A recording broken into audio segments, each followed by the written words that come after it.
I'm with Beam Suntory and Søren, who's going to show us how to make the perfect highball. Okay, thank you very much. So we've been talking about highball earlier today, and how that drink is coming back into fashion, taking US, taking UK, and lots of lovely countries. But still, lots of people are taking highball in a very kind of not too much attention to detail, which is really important. So you will go to the bar and ask... Yeah, because basically it's a whiskey soda, right? Exactly. So people will say that it's just very simple. It's whiskey and soda. It's a simple thing, you know. But actually it's not, you know. So I think today you've seen through this amazing competition how competitors pay attention to their glasses, to the style of the glass, they chill the glass, and, you know, like everything has a reason for being there in their composition. So the same thing, we take the highball. We take the highball as a cocktail, you know, because if you take highball as a whiskey and soda, you're not going to make good highball.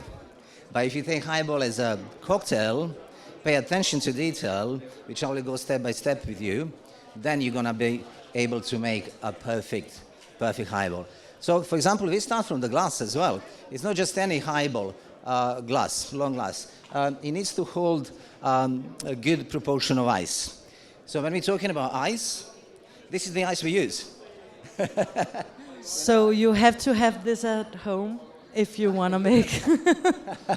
You don't need to have such a large block at home, but you should have this ice. This is a perfect ice condition because it's deoxidized, there's no air pockets, so the dilution, it's very different to, for example, this ice. You know, like this is very cloudy, it's full of air. So what happens is when you pour whiskey, you get too much water, over-dilute the drink, and you don't get a good highball. So we start with the blocks of ice like this. We do trim them down to smaller cubes, of course.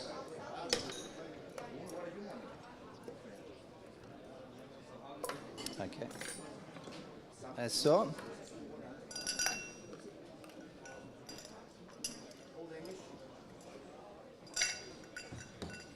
And that will be enough of ice. Next thing we do, we chill the glass. So same thing, you will chill martini glass for your martini or your cocktail glass. The same thing we will do. Unless you keep your glass in the freezer. That's another thing. You can keep the glass in the freezer and then it can be cold. We get rid of the water, if there's any. So we end up with a really nice cold glass. Another thing is the measure.